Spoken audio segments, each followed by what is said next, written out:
use that medieval or ancient weapon? Well, it's simple, isn't it? You just stick them with the pointy end. No, it's not that simple. My gosh. So guys, whenever I post a video talking about the use of ancient weapons, whenever it's something where there's a lot of guesswork and conjecture involved, I just did a video that I published yesterday about the Dane axe. Okay, so how's the Dane axe used? And you wouldn't believe the number of people said, oh, well, I've used axes to chop down trees. It's simple. You just hit them, and you hit them in a certain way, and when you've done it for a while you get really efficient at chopping down trees. And other people go, oh well, it's an axe, isn't it? It's just simple, you just swing it at the other person and you hit them. Guys, can you imagine opening up a fencing school, okay, where you, on the first day of the fencing lesson, you say to all the beginners, they've never picked up a sword before, you go, here you go, here's a sword. I know you've come here to learn how to use a sword, and actually I'm going to tell you in one lesson. It's really easy. This bit at the end is really sharp and pointy, and when you stab it in your opponent, it will go through them and they will drop down dead, and that will be the end of the fight, and you will have won and you will be a famous duelist. There you go. That's the end of the lesson. Can I take your money? Head out into the world. You are now fantastic swordsmen. You know everything you need to know. No. Okay, and it doesn't matter whether it's an axe, a spear, a mace, your fists. It's not that simple, because you're fighting another human being who's trying to freaking kill you. Okay, so even if we're talking about a Dane axe, yes, we understand how to swing an axe into a tree. But newsflash, people, swinging an axe into a tree, and yes, you can certainly have bad technique at that as well, and certainly there are competitions for chopping down trees, particularly in Canada, because I've watched them on TV. They look awesome.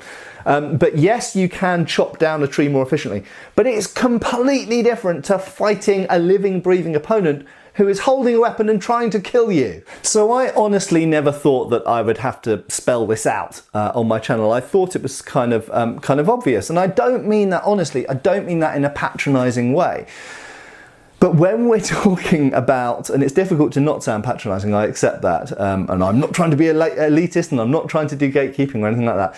The fact is that when you use a weapon, you've got someone that you assume, certainly in these discussions on my channel, you assume the other person has a weapon, and they are trying just as hard to kill you. Now, if we take the Dane axe, or it could be an arming sword, it could be anything, okay, it could be your fists. If you just say, okay, well, it's, you know, you swing it at the other person and you just hit them. So like the advice from Jon Snow to Arya Stark, oh, you just stick them with the pointy end. No. Why is that not as simple as that? Well, quite simply, if you're doing modern épée fencing, in a sense it can kind of be that simple, because if you poke them with the end of your épée 1/25 of a second before they poke you, then the light goes off on your side, you score the point, yay, you've won. However, we all know, yeah, that real fights aren't like that. Whether it's a knife, an axe, a sword, a spear, doesn't matter what it is, even a gun in many cases. If you wound the other person, even sometimes if that is a fatal wound, they do not instantly vanish. They do not instantly stop trying to offend you back. And equally, they try and hit you first.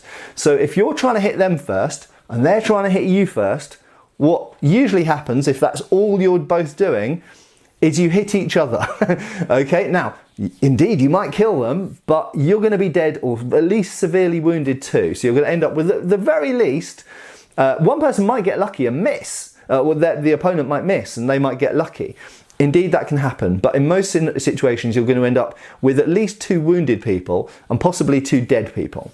That's where martial arts and fencing and you know, skill with weapons comes into it. That's why we talk about how do you use the Dane axe. It's not how do you hit someone with an axe. We all know how you hit someone with a heavy object.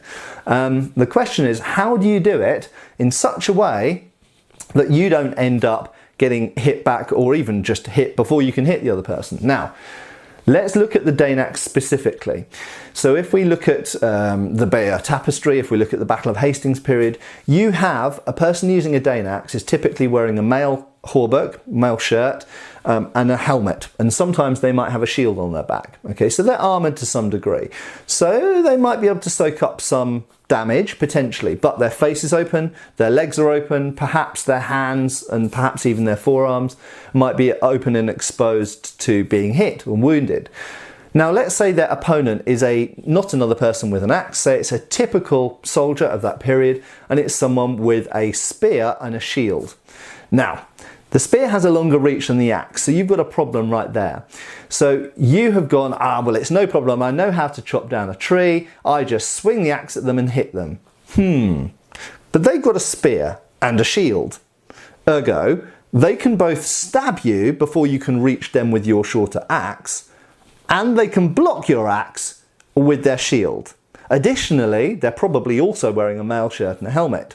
So even if you somehow manage to get around their shield, or they don't notice that you're swinging your axe at them or something, and they don't stab you in the face with their spear on the way in, then you might just hit their helmet anyway. Okay, so you can start to see this gets very complex very quickly. The question is, how do you effectively in combat use a Dane axe against someone who's armed with other weapons, probably a shield and spear, maybe a sword and shield, and possibly armoured? How do you effectively use that axe against them without dying? How do you successfully take down the opponent without getting taken down yourself?